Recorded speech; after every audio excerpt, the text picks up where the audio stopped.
Bien, muchachos, vamos a comenzar entonces con el tema que nos corresponde para el día de hoy. Clase de Derecho Penal 1, semana número 10, continuidad de Teoría General del Delito. Y la semana pasada empezamos viendo algunos temas ya en lo que se relaciona a la Teoría General del Delito. Pudimos definir la misma como aquella que se encarga de todos los elementos comunes al delito, entiéndase elementos positivos, elementos negativos. Vimos una definición de delito en el sentido de definirle de una forma sencilla como toda acción u omisión típica, antijurídica y culpable, y empezamos a desarrollar uno de los primeros elementos positivos del delito, como es la acción, la ausencia de acción, etcétera, iter criminis. Y vamos a continuar entonces con esa modalidad de la teoría del delito, para tratar de terminar de ver el día de hoy todos los elementos positivos del delito y quedando pendiente para la próxima semana los elementos negativos del delito. Bien, comenzamos entonces, muchachos. Por favor, si tienen su código a la mano, que lo vamos a estar usando un poco a manera de que ustedes vayan haciendo ahí algunas anotaciones en cuanto a relaciones de artículos entre el código penal, que nos van a servir para seguir fortaleciendo nuestro conocimiento de la teoría general del delito. Bien, entonces, como ya hemos venido viendo el elemento positivo del delito, como es la acción y la omisión, vamos a ver algunos puntos importantes que le interesan a la teoría general del delito y que están normadas en nuestro Código Penal, como son ellos el tiempo y lugar de la comisión del delito. Estos dos aspectos, tanto el tiempo y el lugar de la comisión del delito, importantísimos para lo que es la planificación de la investigación por parte del Ministerio Público, y definitivamente también para la argumentación y antítesis de la defensa, para poder de alguna manera desarrollar de la mejor manera posible la defensa técnica en favor de nuestros patrocinados.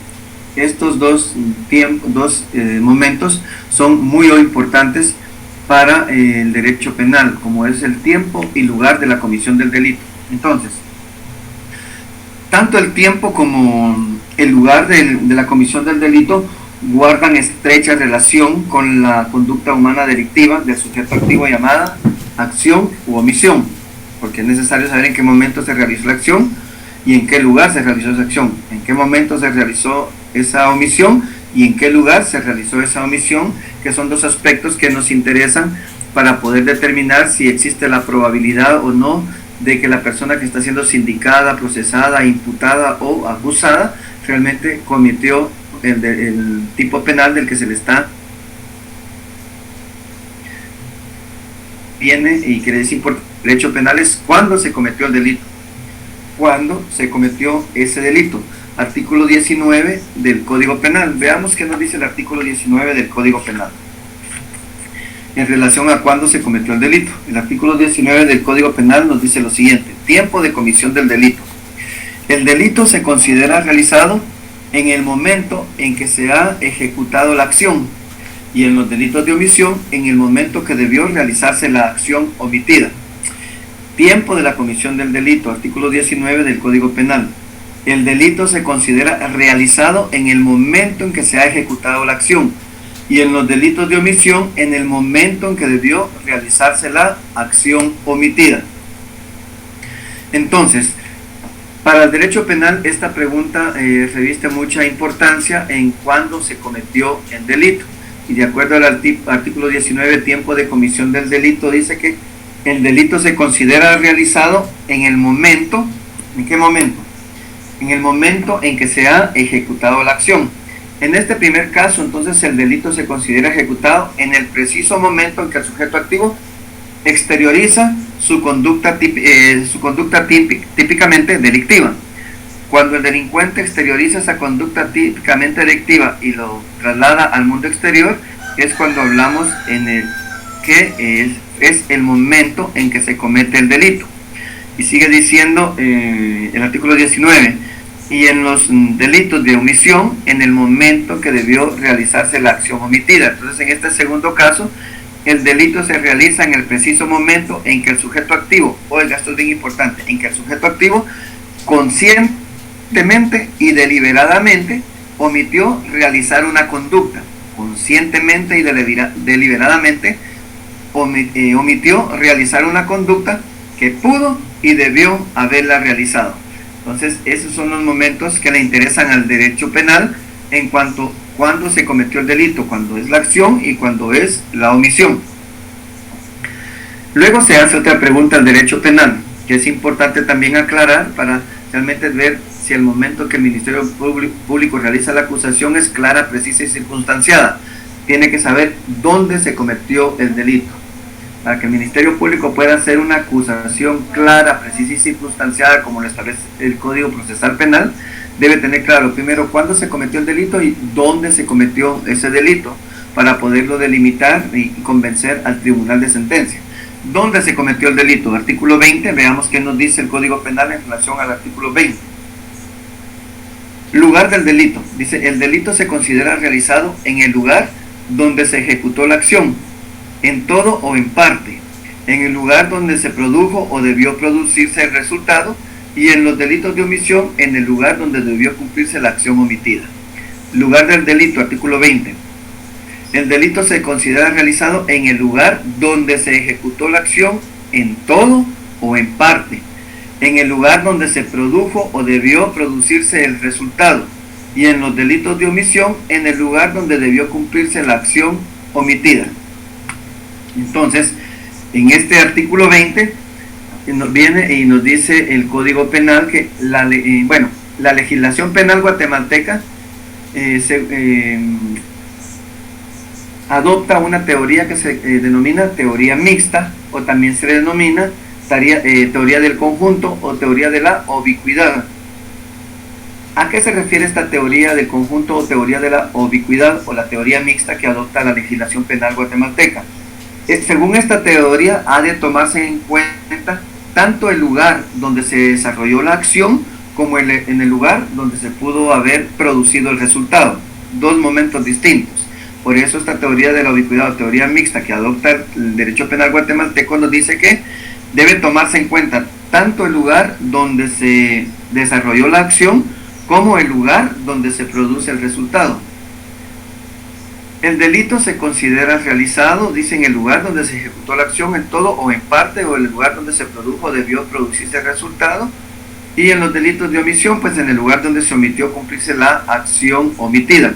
La plena determinación del lugar del delito juega un papel muy importante en la delimitación de la competencia de los tribunales de justicia para juzgar los delitos cometidos. ¿Por qué es importante el lugar? Porque dependiendo del lugar se puede determinar si un juez es competente o no es competente para conocer de ese hecho ilícito. Por ejemplo, si a Juan le dio muerte a Luis en el municipio de Misco, pues, ¿por qué es importante dónde se cometió el delito? Porque entonces el órgano jurisdiccional competente para conocer ese hecho ilícito que reviste características de delito y que cumple con los elementos positivos del delito será el juzgado de primera instancia penal del municipio de Misco. Si el delito fue cometido en el Trébol, entonces el juez competente para conocer del proceso penal de ese hecho ilícito que revise estas características del delito o los elementos positivos del delito será un juez de primera instancia del departamento del municipio de Guatemala, el que tendrá la competencia para conocer y resolver ese conflicto de interés en cuanto a la comisión de un delito.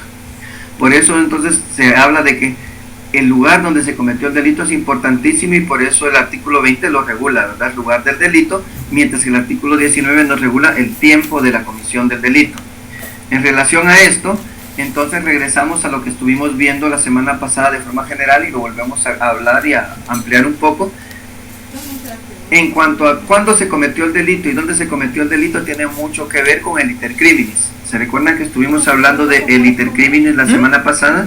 Y dijimos que en el derecho penal se conoce con el nombre de iter criminis y se puede definir como la vida del delito.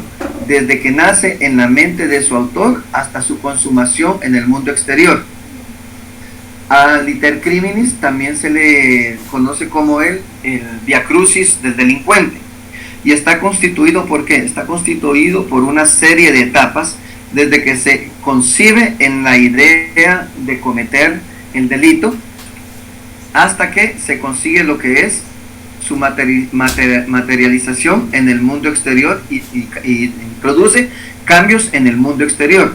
Entonces el iter criminis se le conoce también como el camino del delito, como el camino del crimen, como el via crucis del delincuente, el cual está conformado por dos etapas o dos fases, una que se da en la mente del autor y el otro cuando se materializa. A esta se les conoce como fase interna y fase externa. ¿Cuál es entonces la fase interna? La fase interna es aquella que está conformada por las llamadas voliciones criminales. Repito, la primera fase del delito, del iter criminis, es aquella que se conoce o que está conformada por las llamadas voliciones criminales, que no son más que las ideas delictivas nacidas donde en la mente del sujeto activo, que mientras no se manifiesten en el mundo exterior de manera objetiva, esto no implica una responsabilidad penal. Mientras se quede todavía en la mente del delincuente que Juan quiere darle muerte a Luis, que va a utilizar un arma blanca y que posiblemente lo va a realizar en el callejón cerca de la casa de Luis, mientras se quede esos pensamientos, esas voliciones criminales, pues no hay responsabilidad penal y no hay un reproche de derecho penal hasta ahí. Quiere decir entonces que esta primera fase está conformada ¿por qué? Por los meros pensamientos o voliciones o deseos criminales del autor. El iter criminis, entonces dijimos que tiene dos fases: la primera fase interna, que son las voliciones criminales en su mente, y la fase externa, que esta comienza cuando se da el inicio de la fase externa, cuando el sujeto activo exterioriza esa conducta criminal que estuvo tramada durante la fase interna en su mente, y en ese momento principia a atacar o a poner en peligro un bien jurídico protegido, ya cuando lo exterioriza o lo materializa. Iter criminis entonces, camino del delito, camino del crimen, via crucis del delincuente, conformado este iter criminis por dos fases: una fase interna, que es la que se da en el pensamiento del delincuente, cómo piensa realizar ese hecho ilícito, y una fase externa cuando ya lo materializa en el mundo exterior y produce cambios en el mundo exterior, atacando y poniendo en peligro bienes jurídicos protegidos por el derecho penal. ¿Cuál es un bien jurídico protegido por el derecho penal? Por ejemplo, la vida, ¿verdad? Allá en el artículo 123, cuando dice delito de homicidio, comete el delito de homicidio quien diere muerte a otra persona. ¿Cuál es la prohibición de ese artículo 123? El no matarás, ¿verdad?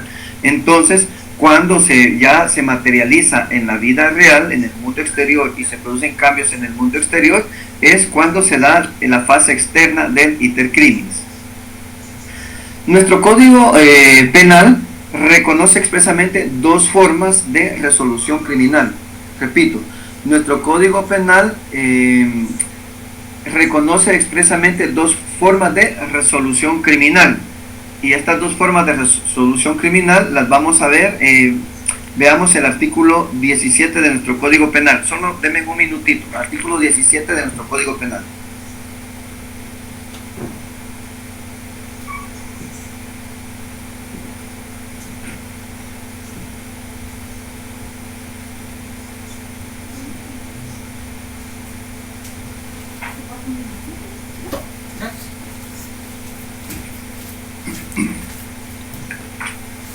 Bien, decía que perdonen muchachos, nuestro Código Penal reconoce, decía, dos formas de resolución criminal, y esas las vamos a localizar o las vamos a encontrar o las vamos a ubicar en el artículo 17 de nuestro Código Penal. ¿Y qué dice nuestro Código Penal en su artículo 17? Conspiración y proposición. Estas son dos formas de resolución criminal: conspiración y proposición. Hay conspiración cuando dos o más personas se conciertan, ¿para qué? Para cometer un delito. A eso se le denomina conspiración. Y resuelven ejecutarlo. Y hay proposición cuando el que ha resuelto, o sea, una persona, cuando ha resuelto cometer un delito, invita a otra u otras personas a ejecutarlo. la conspiración, la proposición, la provocación, la instigación y la inducción para cometer un delito solo son punibles en los casos que la ley lo determine expresamente, que estén previamente establecidos en la ley, principio de legalidad. Recordamos, primera clase, principio de legalidad, que no se puede imponer penas por delitos o faltas que no estén previamente establecidas en la ley. A esto se refiere. Entonces hay una conspiración cuando dos o más personas se conciertan para cometer un delito y resuelven ejecutarlo. Y va a haber proposición cuando es una la que ha resuelto cometer un delito e invita a otra u otras personas a ejecutarlo. Esta, según nuestro Código Penal, pues son dos formas de resolución criminal, una individual que se llama proposición y otra colectiva que se denomina conspiración. Una individual que se le llama proposición y otra colectiva que se le denomina conspiración. Son formas de resolución criminal.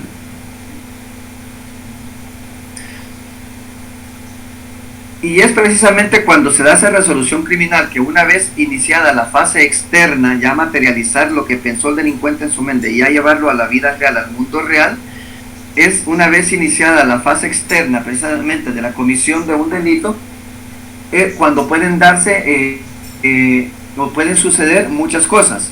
Nuestro Código Penal en esta fase contiene las siguientes: en la fase externa, de la forma de que resuelve actuar criminalmente una persona, se puede dar de la siguiente manera, ya cuando se da la fase externa del delincuente, del iter criminis.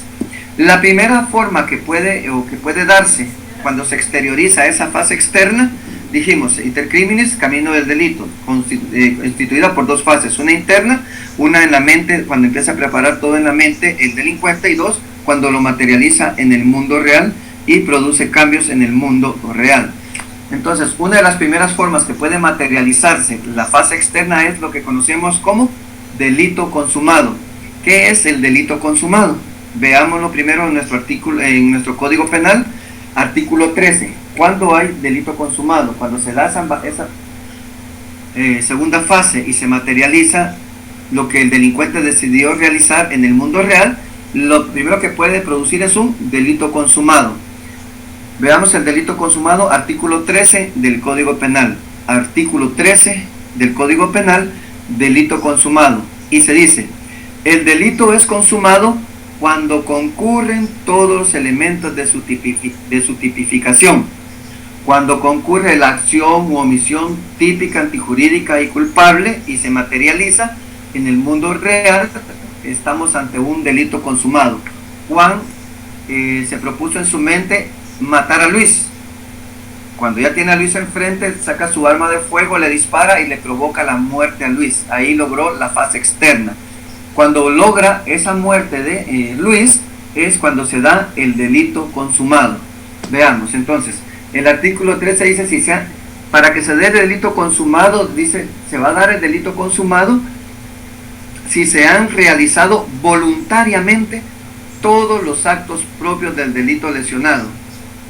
Se ha realizado, es delito consumado, de acuerdo al artículo 13, cuando se han realizado voluntariamente todos los actos propios del delito lesionado o poniendo en peligro el bien jurídico protegido. Entonces estamos ante lo que se conoce o se considera como delito consumado. El delito consumado es cuando se logra el fin propuesto. Luis se propuso darle muerte a Juan y le produce la muerte a través de un disparo de arma de fuego. Eso es un delito consumado. ¿Cómo se sanciona el delito consumado? Ahí en su artículo 13 del Código Penal, pónganle al lado, arriba o abajo de ese artículo, se relaciona con el artículo 62 del Código Penal. Se relaciona con el artículo 62 del Código Penal. Veamos qué dice el artículo 62 de nuestro Código Penal. El artículo 62 del Código Penal dice lo siguiente: al autor del delito consumado, seguimos hablando de lo que nos habla el artículo 13 del delito consumado, dice, al autor del delito consumado, salvo determinación especial, toda pena señalada en la ley para el delito se entenderá que debe imponerse al autor del delito consumado. Salvo determinación especial, toda pena señalada en la ley para un delito se entenderá que debe imponerse al autor del delito consumado. Entonces, de acuerdo al artículo 62, se dice que si Juan se propuso en su mente darle muerte a Luis y lo materializa y le da muerte a Luis, estamos ante un delito consumado. ¿Qué delito podría ser ese? El de homicidio. ¿Y qué dice el artículo 123? Comete el delito de homicidio quien diere muerte a otra persona. Al que diere muerte a otra persona será sancionado, a esto se refiere el artículo 62, con una pena de entre 15 y 40 años de prisión. Entonces, al autor de ese delito consumado, en este caso, en el ejemplo del delito de homicidio, se le va a imponer al autor una pena que oscila entre una pena mínima de 15 y una pena máxima de 40 años. Ya será el juez el encargado de imponer esa pena cuando ha sido condenado por el delito de homicidio a través de un debido proceso. Se le impone entonces 15, 20, 25, 30, 35 o 40 años. Se tiene una pena mínima y una pena máxima para imponerle al autor del delito consumado. Bien, entonces la primera forma que puede exteriorizarse o materializarse la segunda fase del iter criminis es a través de un delito consumado. Otra forma que se puede materializar esa segunda fase del iter criminis es lo que se conoce con la tentativa. Tentativa, ¿qué nos dice? Veamos el Código Penal en su artículo 14 en cuanto a la tentativa. ¿Qué es la tentativa? Artículo 14. Y dice, tentativa. Hay tentativa cuando con el fin de cometer un delito se cometiere su ejecución por actos exteriores, idóneos, pero no se consuma por causas independientes de la voluntad de la gente. Repito, tentativa. Hay tentativa cuando con el fin de cometer un delito se comienza su ejecución por actos exteriores idóneos y no se consuma por causas independientes de la voluntad de la gente. Explico. Esta tentativa que nos establece el artículo 14 del Código Penal dice que en la tentativa el sujeto activo mantiene la finalidad de cometer el delito, mantiene la intención de realizar el delito, mantiene esa voluntad de realizar ese delito. Pero esta finalidad se identifica plenamente ¿con qué? Con la intencionalidad. Siempre hay intención. En la tentativa siempre existe la intención. Juan quiere darle muerte a Luis y su intención se mantiene. De tal manera que solo la tentativa, muchachos, ojo con esto, mucha atención. La tentativa solo cabe en los delitos dolosos, porque lo que fortalece la tentativa es la intencionalidad, la voluntad de querer cometer ese delito. Entonces, ¿en dónde se da la intencionalidad? Solo en los delitos dolosos, cuando hay intención, cuando hay dolo, intención de causar un daño. La tentativa solo va a funcionar o solo se va a aplicar entonces a los delitos dolosos, o sea que en los delitos culposos, por existir ausencia de voluntad o por existir intención, no cabe la tentativa. Porque un delito culposo, por ejemplo, un homicidio culposo, un accidente de tránsito, alguien que va manejando su vehículo y atropella a una persona. Realmente nosotros tomamos nuestro vehículo todas las mañanas para ir a trabajar, pero no vamos con la intención que con ese vehículo le vamos a causar la muerte a alguien. Posiblemente nos suceda una situación, un caso fortuito, un accidente, pero no era nuestra intención provocarle la muerte a una persona en un accidente de tránsito. Por eso es un delito culposo. Ahí no hay intención, no hay voluntad, no amanecemos con esa intención y con esa voluntad de darle muerte a alguien golpeándolo con nuestro vehículo. Mientras que en los delitos dolosos sí hay intención. Juan tiene la intención de causar la muerte a Luis, hay voluntad y tiene la intención de causar ese daño. Entonces, la tentativa solo funciona para los delitos dolosos, cuando hay intención y hay voluntad de causar el daño. Pero interpretemos el artículo. Dice que la tentativa, hay tentativa cuando con el fin de cometer ese delito, si tiene ese fin, está predeterminado a cometer el delito, y se comienza su ejecución por actos exteriores idóneos. Cuando Juan decide darle muerte a Luis y ya lo tiene enfrente, cuando ya lo tiene enfrente, Juan saca su arma y le pone el arma en el pecho. Y Juan tiene la intención y la voluntad de causar esa muerte, por lo tanto percuta su arma.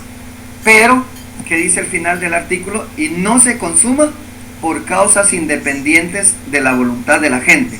No se consuma porque Juan se arrepienta o ya no quiere hacerlo. Juan percuta y dispara, jala el gatillo. El problema es que cuando lo hace el arma se traba, entonces no hay un disparo. Eso le da chance a Luis salir corriendo y salvar su vida. Juan no logró el objetivo, pero la intención sí estaba, la voluntad sí estaba, y lo exteriorizó al momento de accionar su acción típica antijurídica y culpable. Sacó su arma y jaló del gatillo, pero ¿qué dice la ley? Y no se consuma por causas independientes a la voluntad, no porque no quiso, sino porque la pistola no funcionó, porque el arma de fuego no funcionó, porque el revólver no funcionó. Entonces no logró su fin, causar la muerte, pero se quedó en grado de tentativa. Eso es la tentativa. ¿Y cómo se castiga la tentativa? Ahí en el artículo 14, pónganle abajo, arriba, a un lado, se relaciona con los artículos 63 y 64 del Código Penal. Artículos 63 y 64 del Código Penal. Y allá en el artículo 63 y 64 se relaciona con el artículo 14 del Código Penal. Veamos qué dice el artículo 63 y 64, cómo se castiga la tentativa. El artículo 63 del Código Penal dice: al autor de tentativa y al cómplice del delito, al autor de tentativa y al cómplice del delito, dice, al autor de tentativa y al cómplice de delito consumado, cuando sí se ha consumado, dice, se les impondrá la pena señalada en la ley para los autores del delito consumado, rebajada en una tercera parte. Repito, al autor de tentativa y al cómplice de delito consumado, se le impondrá la pena señalada en la ley para los autores de delito consumado, rebajada en una tercera parte. Entonces el Ministerio Público perfectamente le puede imputar a una persona y decirle al juez: señor juez, como usted puede observar y darse cuenta con los elementos de convicción que le pongo a la vista, el señor Juan sí tuvo la intención, tuvo la voluntad de querer darle muerte al señor Luis. La intención sí existió, por lo tanto es un delito doloso. Si bien es cierto, señor juez, no logró su fin o no logró consumarlo con la muerte del señor Luis, porque hubo una situación ahí externa a la voluntad del autor del delito, por la cual no pudo consumarlo, que fue que el arma no le funcionó, se le trabó en el momento de jalar el gatillo, y gracias a eso no pudo consumar el delito, y le dio la oportunidad al señor Luis de poder escapar del lugar y salvar su vida. Pero la intención y la voluntad sí existe, por lo tanto yo le solicito que se ligue a proceso a don Juan por el delito de homicidio, pero en grado de tentativa. Que se ligue a don Juan por el delito de homicidio, pero en grado de tentativa, como lo establece el artículo 14. Y si se le condena a don Juan por el delito de homicidio en grado de tentativa, la condena será la que establece el artículo 63. A los que dice, a los autores de tentativa se les impondrá la pena señalada para el autor del delito consumado. En este caso, señor juez, yo iba a pedir, si hubiera consumado, yo pediría 21 años de prisión. 21 años de prisión, pero como se quedó en grado de tentativa, el artículo 63 establece de que se le imponga la pena que se le impondría al autor del delito consumado, que son 21 años de prisión, pero rebajados en una tercera parte. Por lo tanto solicito 14 años de prisión, porque si 21 lo divido en 3, 7, entonces le vamos a quitar una tercera parte, son 7 años que le vamos a restar y nos quedan 14 años, por lo que solicito se le imponga la pena de prisión de 14 años. Eso es lo que pediría el fiscal, haciendo uso de la tentativa de este delito, ¿verdad?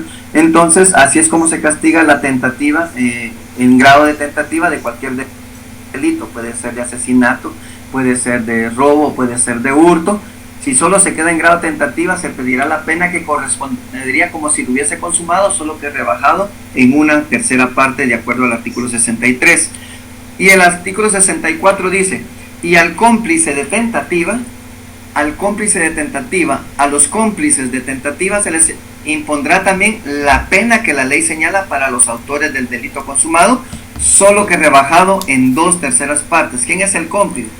Resulta que cuando Luis decide darle muerte a Juan, iba acompañado por Mario, pero Mario solo le está acompañando y está viendo, él no acciona, no hace absolutamente nada más que acompañar a Juan para que le dé muerte a Luis, pero como no logró su objetivo, Luis salvó su vida, pero la intención sí estuvo. Entonces Mario, por haberle acompañado, también es un cómplice de tentativa, porque no lograron su cometido, y al cómplice se le impondrá también, dice, la pena que le corresponde al autor del delito consumado, solo que rebajado en 2/3 partes.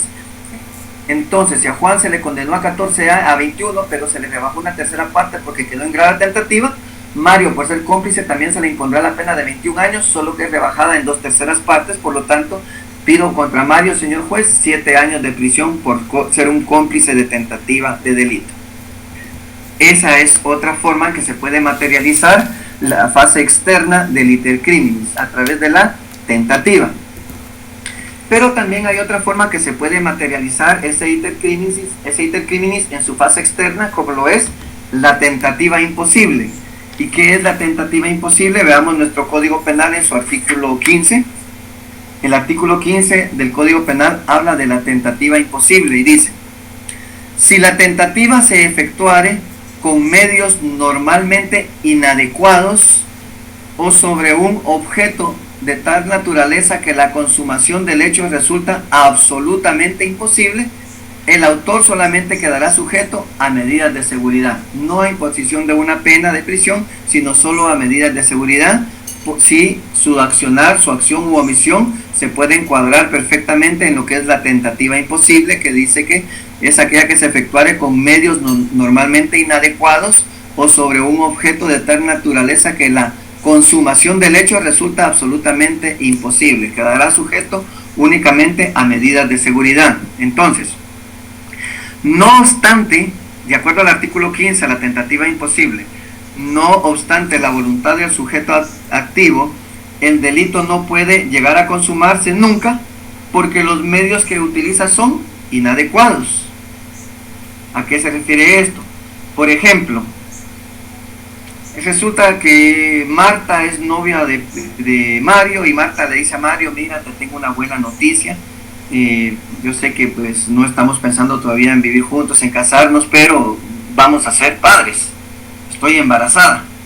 Entonces Mario recibe esa noticia y se asusta, ¿verdad? Y dice: pero ¿cómo sucedió esto? Obviamente yo no estoy preparado para esto, ni estaba preparado para una situación de esta, ni para ser papá ya de esta manera. Entonces Juan empieza a preocuparse y empieza su iter criminis a funcionar en su mente. No, tengo que deshacerme de esa concepción, tengo que deshacerme de ese hijo, tengo que hablar con Marta que no podemos tener ese hijo. Pero ¿cómo le hago? No, voy a provocar, y empieza ya entonces la mente delincuencial, ¿verdad? Empieza su iter criminis y empieza a pensar: no, ¿cómo me hago para deshacerme de la concepción? Ya sé, voy a provocarle un aborto a Marta.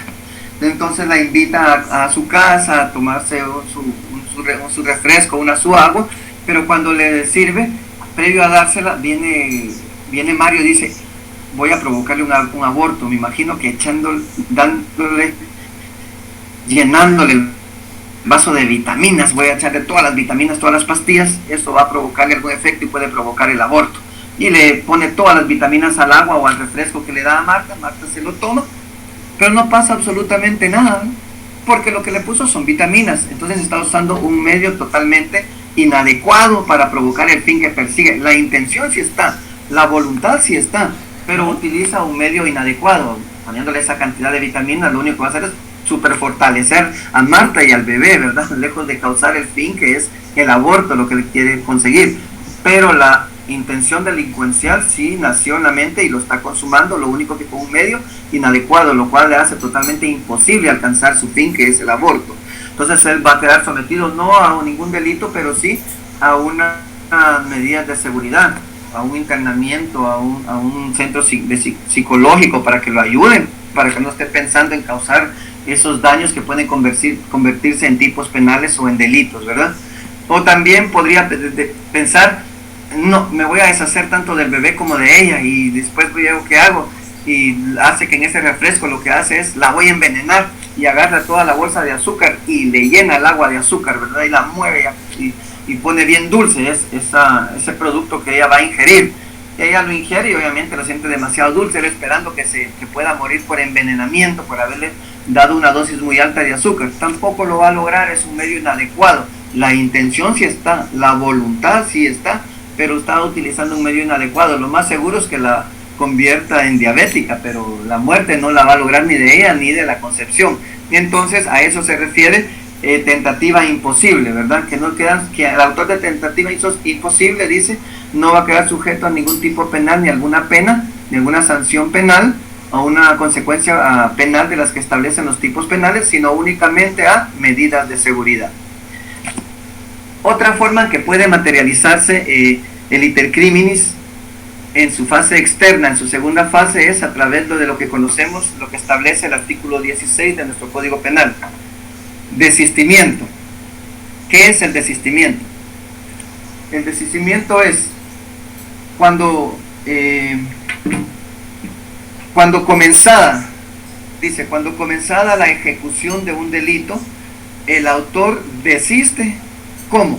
Voluntariamente, de realizar todos los actos necesarios para consumarlo. Solo se le aplicará sanción por los actos ejecutados si estos constituyen delitos por sí mismos. Desistimiento, artículo 16 del Código Penal. Cuando comenzada la ejecución de un delito, ahí sí el autor voluntariamente desiste de realizar todos los actos necesarios para consumarlo.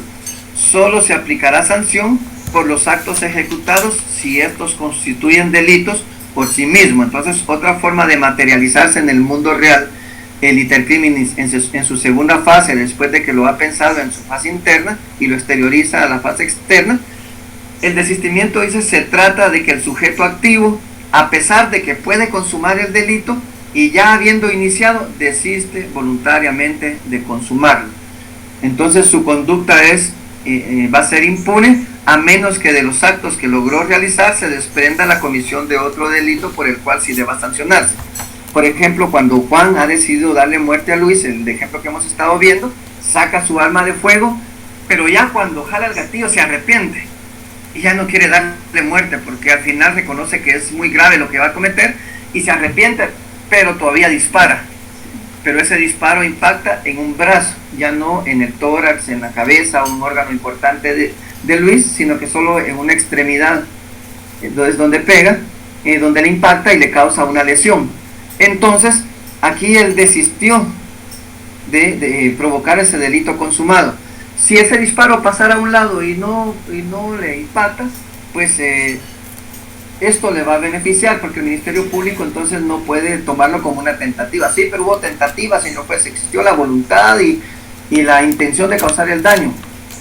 Venimos nosotros como contraparte, sí, señor juez, pero de acuerdo a la teoría del delito también existe el delito, el desistimiento en el delito.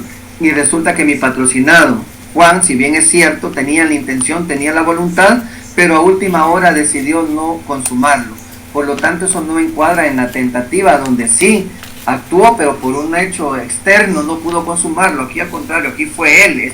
Esta acción encuadra perfectamente en lo que establece el artículo 16. Fue él voluntariamente el que desistió. Por lo tanto, la tentativa que está pidiendo el Ministerio Público, el delito de homicidio en grado de tentativa, no aplica aquí, él debe aplicársele realmente el desistimiento que establece el artículo 16 del Código Penal, el cual indica que él voluntariamente desistió.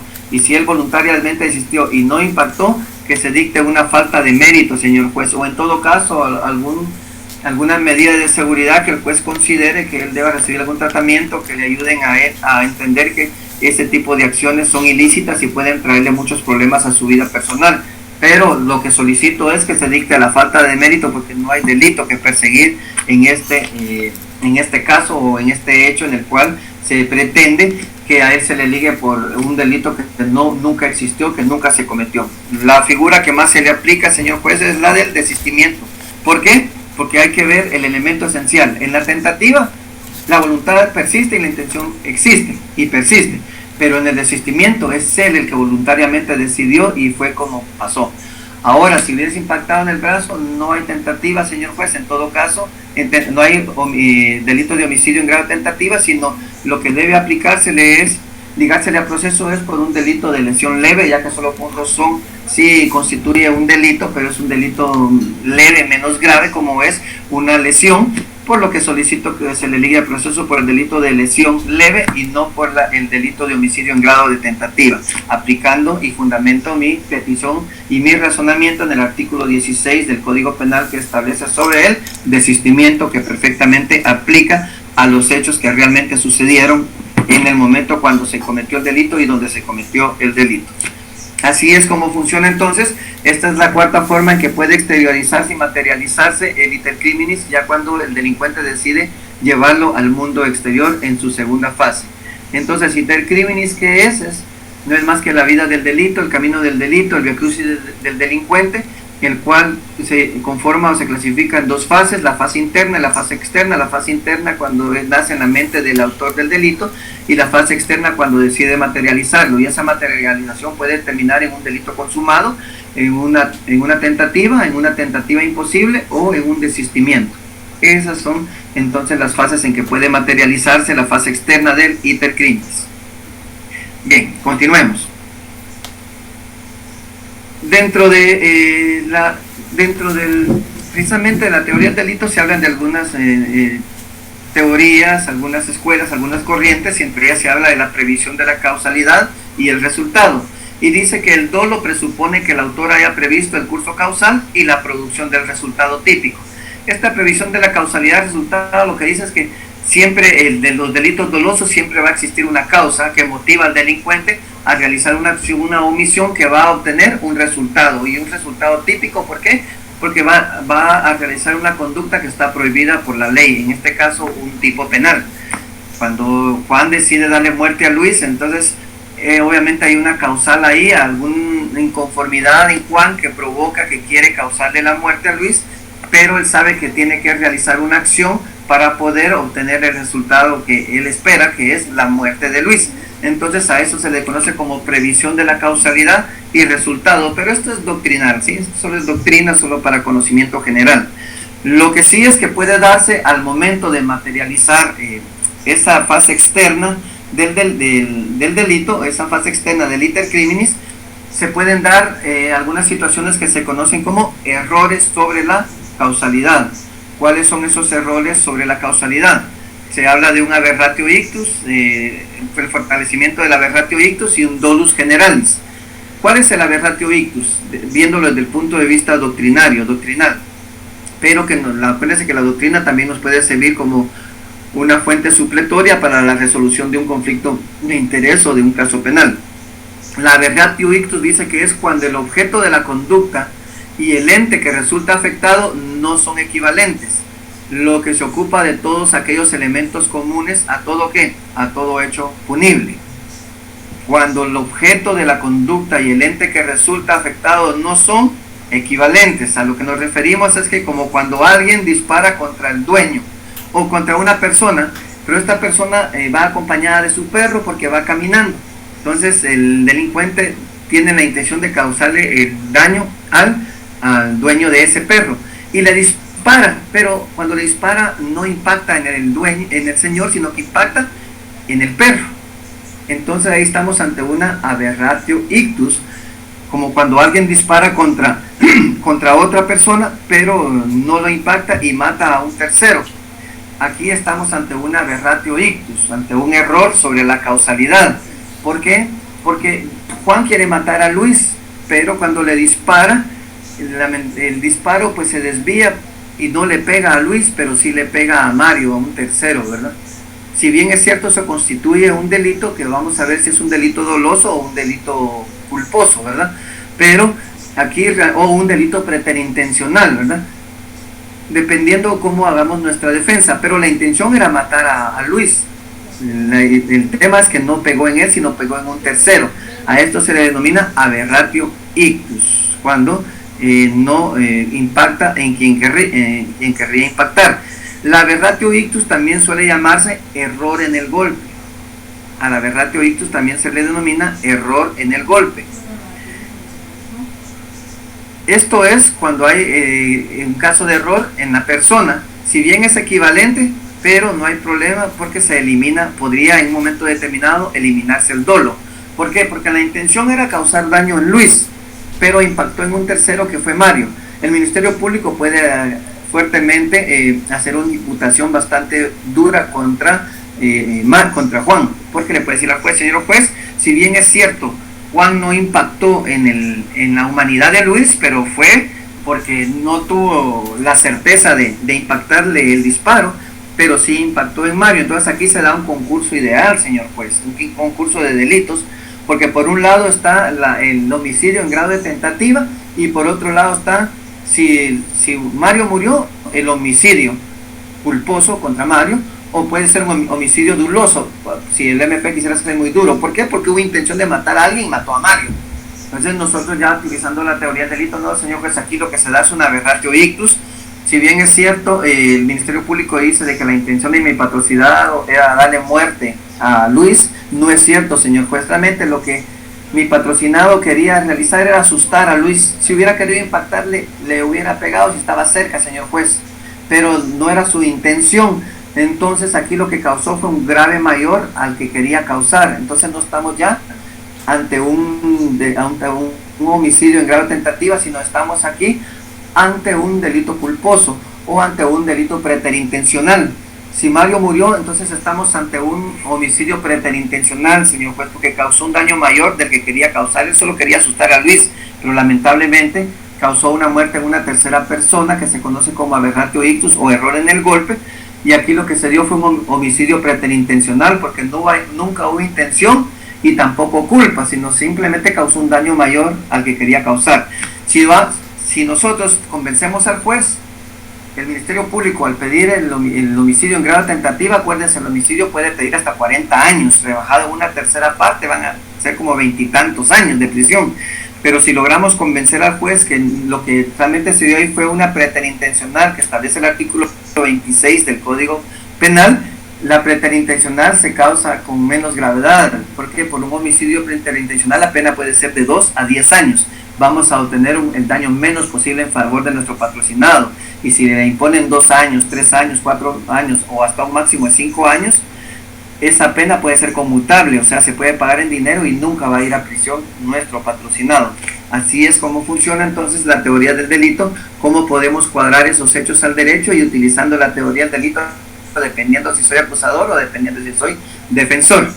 También entre esos errores sobre la causalidad se habla de un dolus generalis. ¿Qué es el dolus generalis? Es un error sobre la causalidad en que el autor cree haber alcanzado el resultado, pero este sobreviene en el caso causal.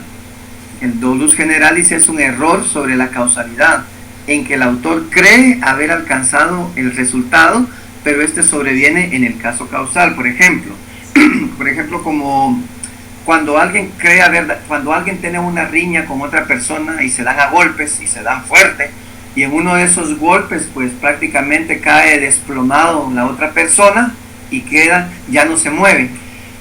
Esto sucede entonces cuando alguien cree haber dado muerte a golpes a su víctima, pero en realidad lo único que hizo fue desmayarlo o noquearlo, como vulgarmente decimos, ¿verdad?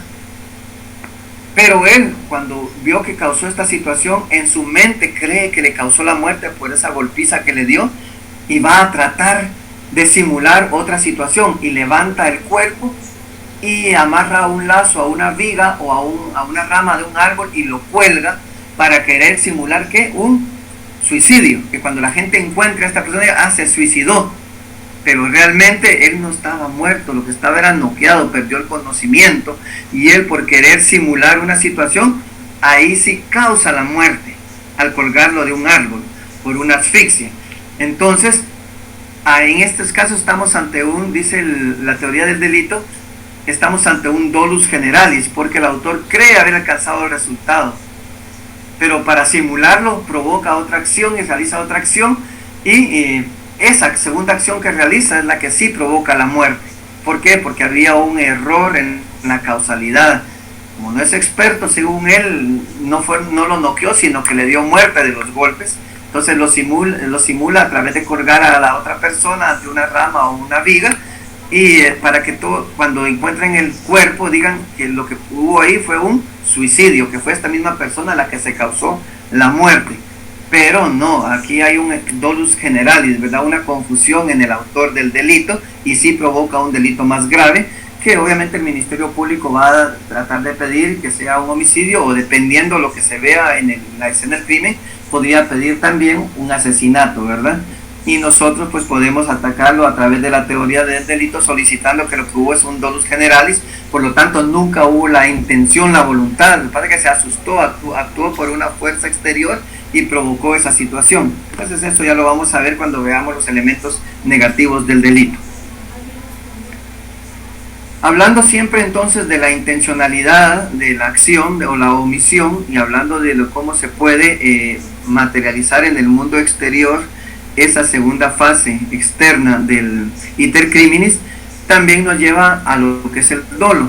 El dolo, que no es más que, ¿qué nos dice? Veamos el Código Penal. ¿Qué nos dice el Código Penal en su artículo 11? Delito doloso.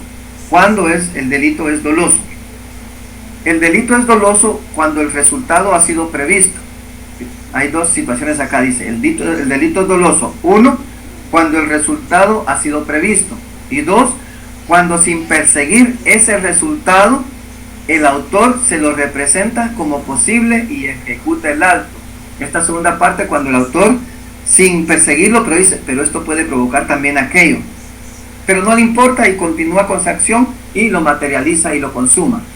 Entonces, la característica esencial del delito doloso es la intencionalidad, la intención de querer causar un daño, que es más grave que el delito culposo. Cuando no hay intención, hay ausencia de voluntad, ausencia de intencionalidad. Pero en el delito doloso siempre va a sobresalir la intención, la voluntad de querer causar un daño. Entonces, en nuestro Código Penal establece el delito doloso y lo pone en dos situaciones: cuando el resultado ha sido previsto, o cuando sin perseguir ese resultado, pero le pasa en la mente al delincuente, sin embargo continúa y lo realiza. Veamos estos tipos de dolo. El dolo directo. La clasificación del dolo puede ser dolo directo, dolo indirecto. ¿Cuándo hay dolo directo? Se dice que el sujeto quiere realizar precisamente el resultado prohibido en el tipo. El autor quería matar y mata, ¿verdad? Porque esa era su intención, esa era su voluntad. Se da cuando el autor ha querido la realización del tipo objetivo y ha actuado con voluntad. El resultado o la actividad es el que quería directamente como fin.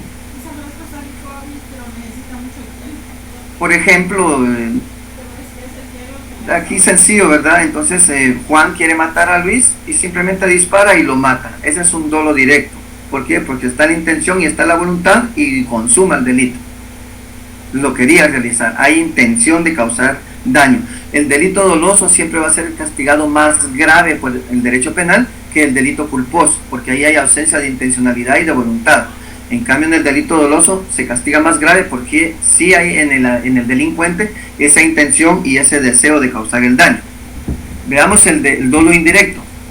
Esta clasificación es de acuerdo a la doctrina: dolo directo y dolo indirecto.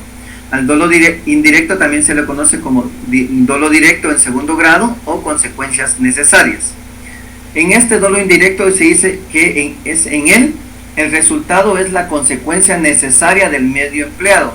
Con otras palabras, habrá dolo cuando la realización del hecho aparezcan otros resultados como comitentes o otros resultados colaterales, podríamos decir, aunque estos no hayan estado en la mente del autor, porque de todos modos están ligados a la conciencia de de una manera necesaria o posible. O sea que cabe la posibilidad de que pase algo más de solo lo que el autor quiere. ¿Cómo funciona? Por ejemplo, viene Pedro, ¿verdad? Dice, Pedro está tan molesto con el gobierno y dice: quiero matar al presidente de la república. Pero ¿cómo lo hago? Dice Pedro. Ya sé, una forma directa y que no me va a fallar va a ser colocándole una bomba en su carro. Ahí hay un dolo directo porque hay intención contra darle muerte al presidente. Y en la mente en la primera fase decide poniéndole una bomba en su vehículo. ¿Cómo lo materializa? Cuando pone esa bomba en el carro. Pero Juan sabe que su acción no solo va a matar al presidente. Cuando dice si es una bomba va a ser fuerte, va a ser de alto alcance, esa acción posiblemente va a matar también al conductor, posiblemente también va a matar a los guardaespaldas. O sea, él se lo ha previsto, esos daños colaterales. Sin embargo, continúa con su acción. Entonces, aquí estamos ante un dolo indirecto. Quiere decir entonces que nuestro artículo 11, si lo analizamos, contempla el dolo directo y el dolo indirecto. El dolo directo, la primera parte del artículo, cuando dice el delito es doloso, cuando el resultado ha sido previsto. Ahí hay dolo directo, porque ha previsto darle muerte al presidente y lo alcanza. Pero ese también, o cuando, sin perseguir ese resultado, no quería darle muerte al piloto ni a los guardaespaldas, pero él se lo imagina que al poner la bomba puede provocar eso. Sin embargo, el autor se lo representa posible y de todos modos ejecuta el auto. Ahí se materializa también el dolo indirecto. Se habla también de un dolo eventual. Este es más doctrinario, ¿verdad? Y se dice que el dolo eventual, el sujeto se presenta al resultado, efecto como comitente, como daño colateral, como de probable producción, y aunque no quiere producirlo, de todos modos sigue actuando, admitiendo la eventual producción. El dolo eventual es el sujeto se presenta al resultado como de probable producción, y aunque no quiere producirlo, sigue actuando, admitiendo la eventual producción. En este dolo eventual, como por ejemplo, un ejemplo clásico, hay un ejemplo clásico para el dolo eventual que se conoce como la doctrina de los mendigos. La doctrina de los mendigos rusos. Esto pues por el nombre, pues obviamente sucedió en Rusia, el caso real, ¿verdad? Pero estudiosos del derecho le denominaron a estos hechos la doctrina de los mendigos rusos. ¿Por qué? Porque resulta que unos mendigos mutilaban a niños con una intención. ¿Cuál era la intención? Mutilar a los niños para provocar ¿qué? Provocar compasión entre los paseantes o turistas y que eso aumentara sus beneficios. Estos mendigos sabían que al mutilar a esos niños, a dichos niños, en algunos casos estos podrían hasta fallecer porque se podían desangrar. Sin embargo, los mendigos, aún conscientes de ese daño que podían provocar en estos niños, seguían realizando dicha acción. ¿Por qué? Porque su fin principal era que cuando vieran los turistas a estos niños mutilados, sin brazos, sin manos, sin dedos, sin piernas, sin pies, etcétera, iba a provocar una compasión grande en estos turistas, y eso iba a tener como resultado que los platitos, sus sombreros, ellos dejaran su contribución en apoyo por el dolor que eso causaba, por el impacto que eso causaba. Estos mendigos, a pesar de que miraban que eso podía provocar daños graves a los niños hasta la muerte, pero aún así seguían realizando. A eso se le denominó un dolo eventual.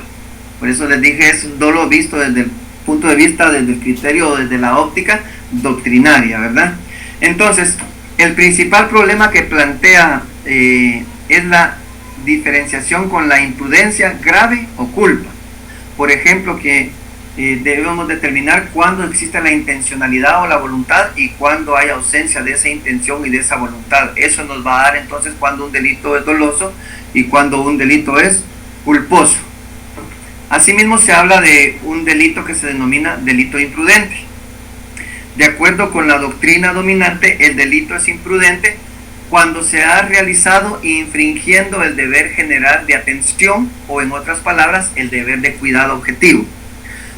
Se va a materializar en el mundo real un delito imprudente de acuerdo con la doctrina dominante, y dice que el delito es imprudente cuando se ha realizado infringiendo el deber general de acción, o en otras palabras, el deber de cuidado. ¿A qué nos referimos con esto? Veamos el artículo 12 del Código Penal. El delito 12 contempla el delito imprudente como con este nombre: delito culposo. El delito es culposo con ocasión de acciones u omisiones, miren, lícitas, no ilícitas, lícitas, o sea, correctas, apegadas a la ley, dentro del marco de la ley, pero se causa un mal por imprudencia, negligencia o impericia.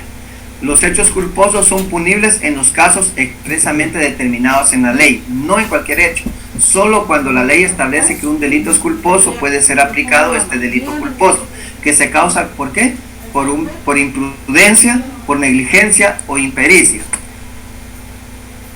Dije que el delito doloso se castiga más fuertemente porque hay intención y hay voluntad. En el delito culposo hay ausencia de voluntad. Este delito imprudente realmente apareció como delito culposo en la época del derecho canónico. cuando hablamos la época del derecho canónico era cuando la sociedad se regía por las normas o las reglas o las leyes que creaba la iglesia. A esas leyes de la iglesia se les denomina derecho canónico. Y durante el derecho romano también se habló de culpa, pero se habló solo en aquellos en materia civil, nunca en materia penal.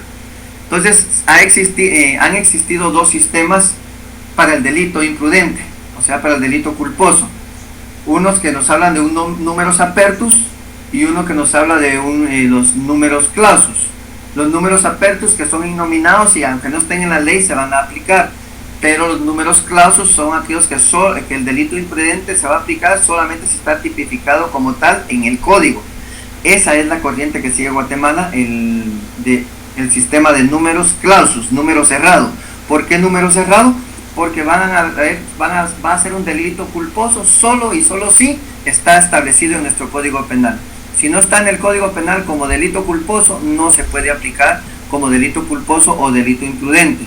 Nuestro código contiene dentro del delito culposo las variedades de imprudencia, negligencia o impericia, utilizando estas últimas dos fórmulas de negligencia o impericia que realmente están comprendidas dentro del significado de la imprudencia en general.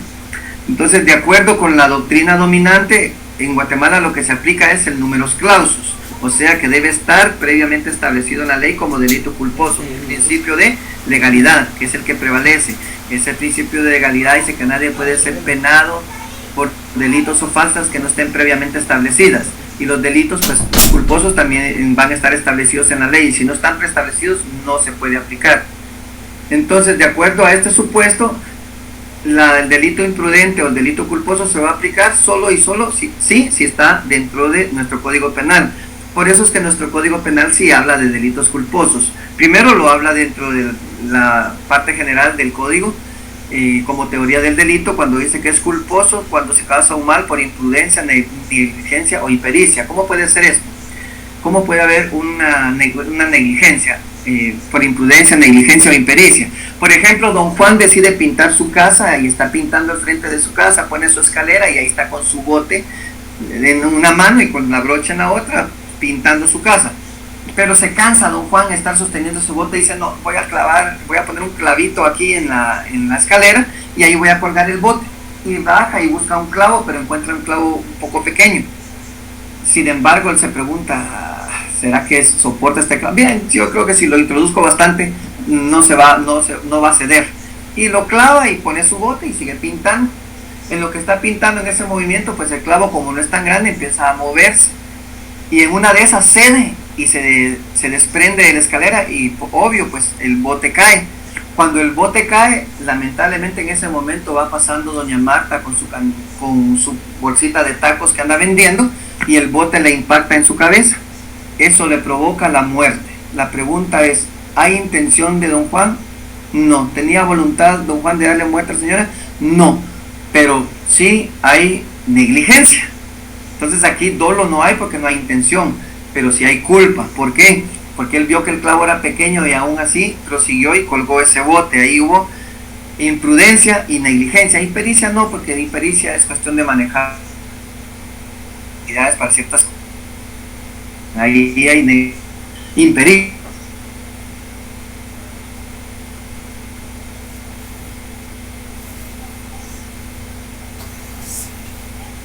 Culposo. En este caso se le va a imputar, o el Ministerio Público podría imputarle homicidio culposo, ¿verdad? ¿Por qué? Porque en nuestra ley están establecidos ciertos delitos, por ejemplo, el homicidio culposo, el aborto culposo, las lesiones culposas, el incendio y estragos culposos, los desastres culposos, están regulados en la ley. Entonces sí hay delitos culposos establecidos en la ley, por eso es que en nuestro caso seguimos el sistema de números clausus, que en cuanto a la culpa solo se van a aplicar si están previamente establecidos en la ley, y si están artículos 127, 139, 150, 285, 293, 345, 341, 446, 463, 472, entre otros. Esos son delitos culposos y así tienen el nombre. Si no, solo miremos un ejemplo, el artículo 127, que dice el artículo 127 de nuestro Código Penal, dice lo siguiente: homicidio culposo.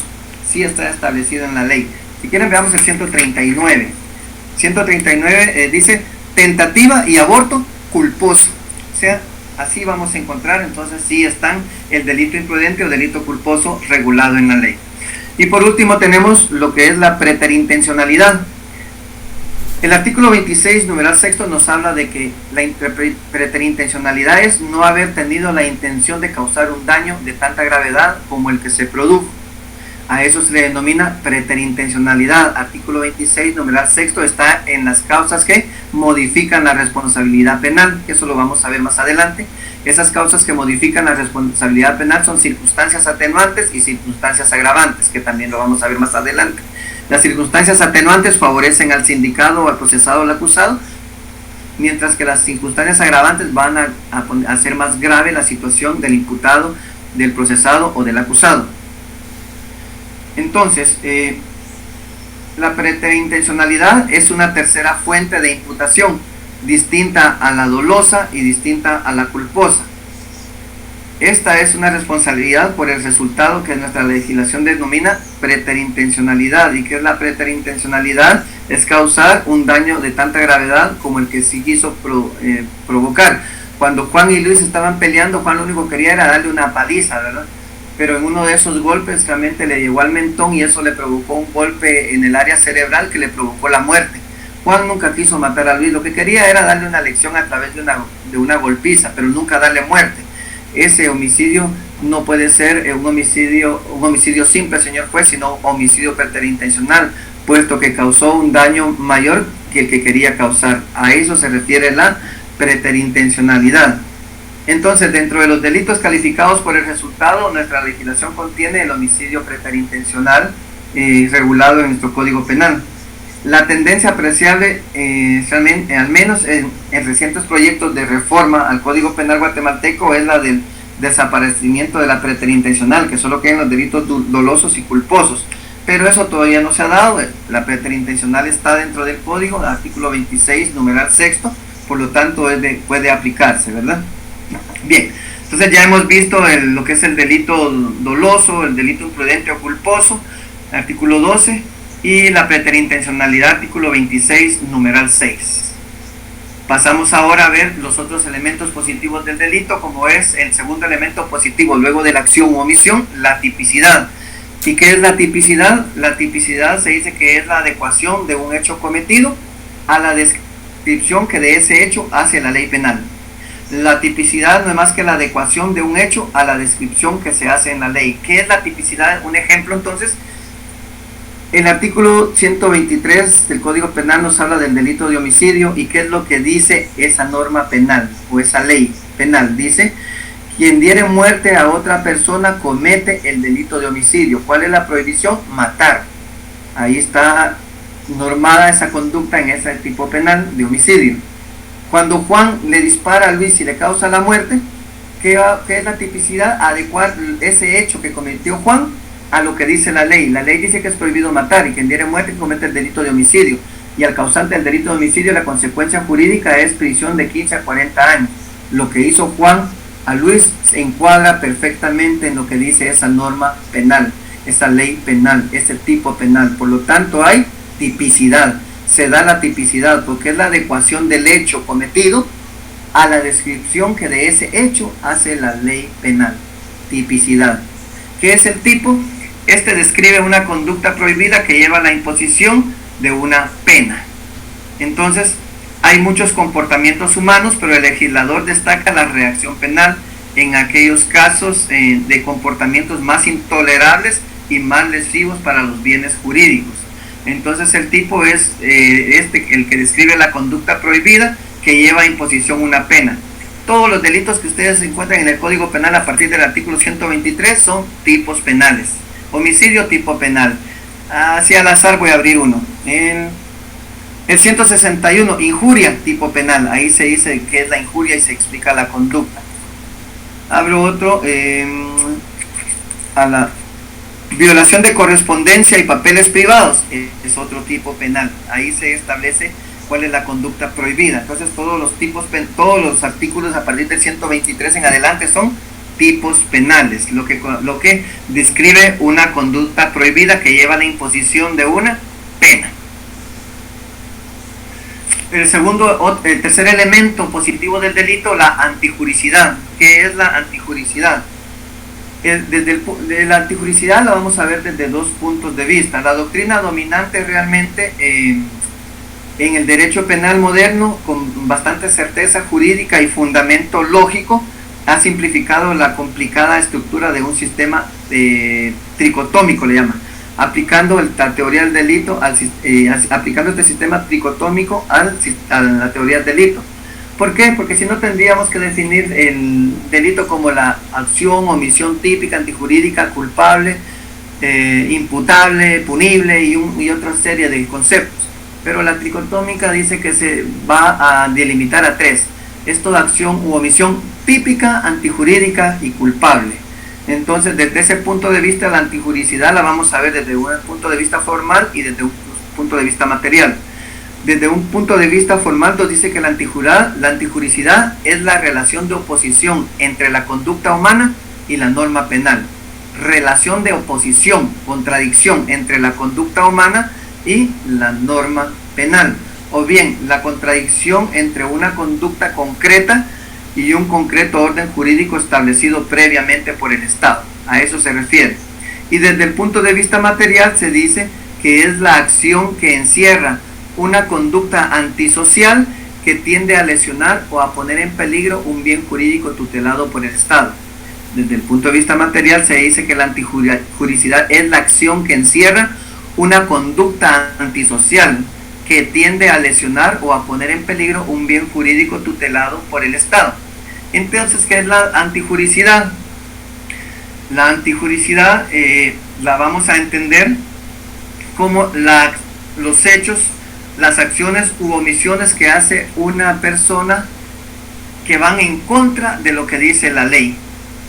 Cuando actúa en contra de lo que dice la ley, está actuando antijurídicamente. Ahí se materializa la antijuricidad.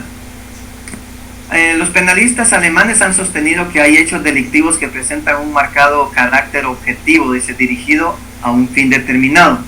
Por ejemplo, el ánimo de lucro que caracteriza el robo y el hurto, quedando de esa forma quedando en entredicho el carácter netamente objetivo de su función.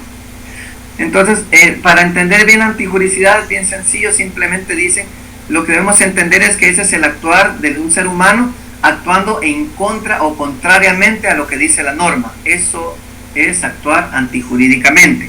Entonces, si el artículo 123 dice que comete delito de homicidio quien diere muerte a otra persona, ese es el tipo penal que regula una conducta y está penalizada. Cuando Juan le da muerte a Luis, ese hecho lo podemos cuadrar perfectamente en ese tipo penal, por lo tanto es punible, por lo tanto es típico, porque está normado en la ley esa conducta. Pero cuando el ser humano violenta esa conducta y actúa contrario a eso se denomina antijuricidad.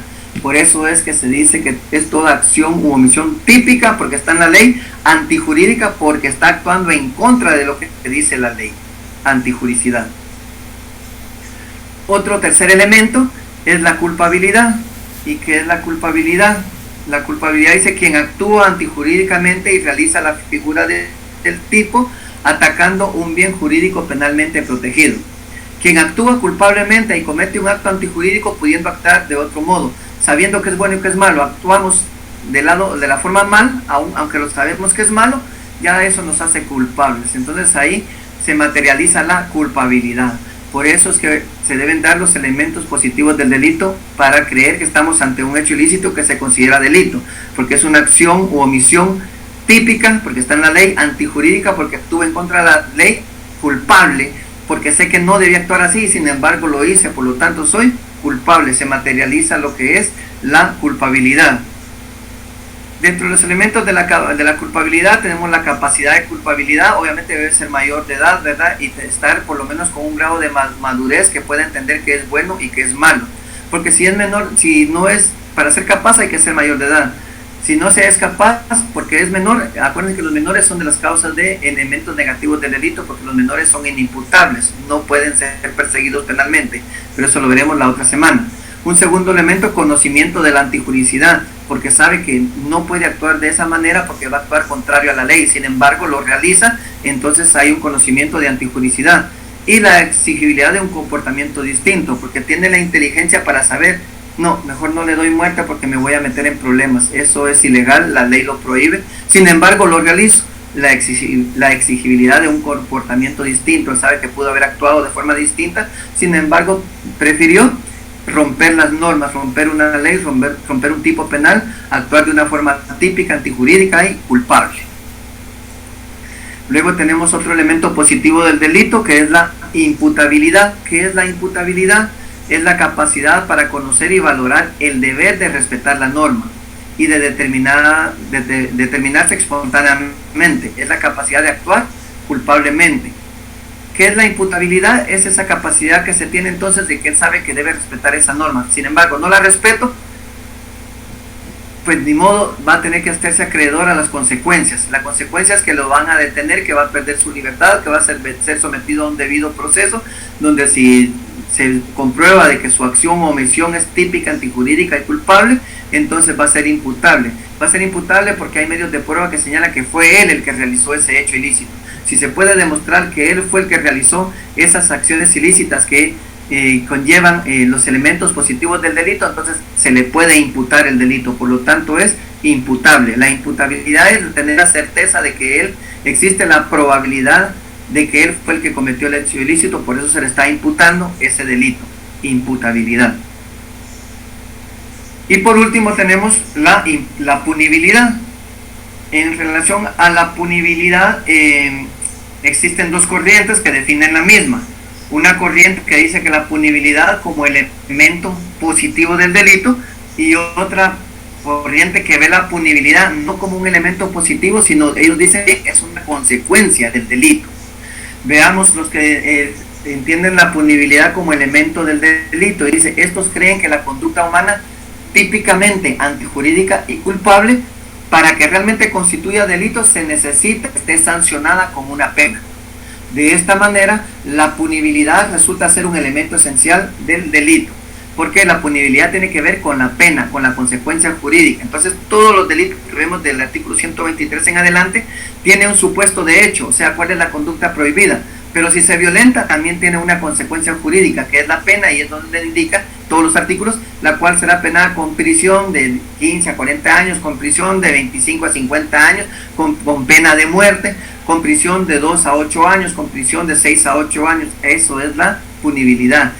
Y la punibilidad, entonces, vista como elemento positivo del delito, dice que esa conducta típica, antijurídica y culpable, para que constituya delito, requiere que esté sancionada con una pena. Mientras que la punibilidad como consecuencia del delito, esta corriente, estos definen el delito como la acción típicamente antijurídica y culpable, incluyendo la mención de la penalidad por considerar que ella es una consecuencia y no un elemento característico del delito. Esta corriente dice que no debe verse la punibilidad como elemento positivo, sino como consecuencia del delito, porque está penada, porque tiene una pena. Entonces, lo esencial es que sigue siendo un elemento positivo del delito, la punibilidad, por lo cual todo ilícito penal debe ser sancionado con una pena. Bien, muchachos, nos quedamos acá entonces con los elementos positivos del delito. Ya hemos visto entonces qué es la teoría del delito, aquella que se encarga de todos los elementos comunes del delito, que son los elementos positivos y los elementos negativos. Que es el delito, que es una acción o una omisión típica, antijurídica y culpable, que para que se materialice ese delito, pues definitivamente debe haber un intercriminis que significa que es la vida del delito, el camino del crimen o el via crucis del delincuente, la cual está conformada de dos fases, una fase interna, una fase externa. La fase interna que nace en la mente del delincuente, cómo va a realizar ese delito, y la fase externa cuando la materializa, que se puede materializar por un delito consumado, por una tentativa imposible o por un desistimiento. Luego vimos en la semana pasada en algunos casos de la ausencia de la acción, cuando hay ausencia de acción, y hoy terminamos de ver los siguientes elementos positivos del delito, como lo son la tipicidad, la antijuricidad, la culpabilidad, la imputabilidad y la punibilidad. Nos quedamos hasta acá y vemos la próxima clase, la próxima semana, misma hora, 1 de la tarde. Gracias por su atención, gracias por estar pendiente, gracias por el apoyo en el chat a todos los compañeros. pero especialmente gracias por la paciencia y comprensión, muchachos. Créanme, lo digo siempre, hacemos lo mejor, trato de hacer lo mejor, que me entiendan lo mejor, lo más sencillo posible, para que pueda haber una comprensión de su estudio en cuanto al Derecho Penal 1 en relación a la parte general del Derecho Penal. Gracias por todo, bendiciones para todos, entonces nos conectamos la próxima semana, muchachos. Un abrazo para todos.